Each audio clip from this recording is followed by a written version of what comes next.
Hi, it's me again with Corel Tips and Tricks.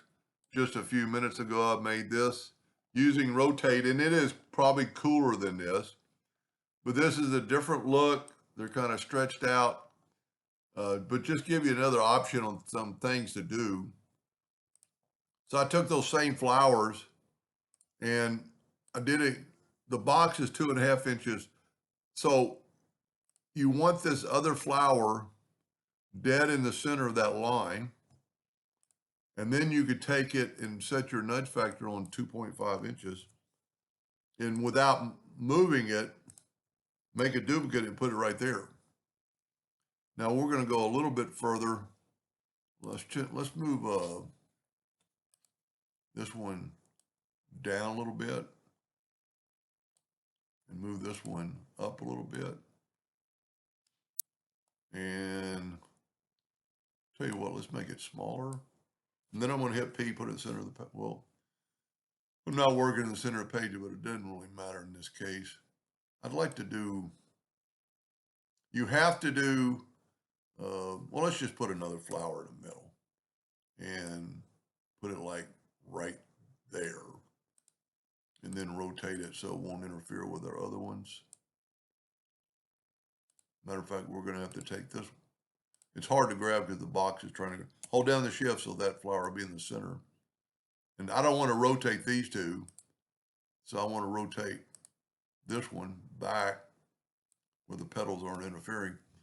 And we're going to change up the color. So now if you group this together, Control G, which is a big deal, take your Smart Fill tool and let's make this one green. Let's make this one green. And then while we're here, let's go ahead and fill these in. These two have to be the same color because we're going to rotate it. So what I'm doing is I'm filling in and we're going to move the box away. Now I'm going to get a yellow and let's put that yellow right there. Now what I'm going to do is move my box away. So I have that. I'm going to go ahead and take away the outline and I'm going to group it together. So now we're done with this and you could play with that. And then I'm going to redraw this, but just take an ellipse, make it pretty big and hit P, Control D, get the two-sided arrow and hold down the shift key so it'll grow from the center. Let's go ahead and move this thing out of the way. Now let's take a 2-point line. And I think the smaller, I think I did 10 degrees. Let's do 5 degrees on this one. Let's rotate it 5 degrees. And then Control D and just mirror it. So now we have that space. That might look pretty good. Now let's take this and fill that in. You know what? I don't like nudging many times. I'm going to do like 10 inches. And I wish I could I'm going to get this stuff out of the way. And I'm going to take this area, it's going to be our envelope tool, and I'm going to fill it in and move it over. Then I'm going to left click, right click, get a box. Let's get rid of these two. Take your new one and go up to Effects and Envelope and go right here to Create Envelope From. And I could actually put it in there, but I've always done it this way.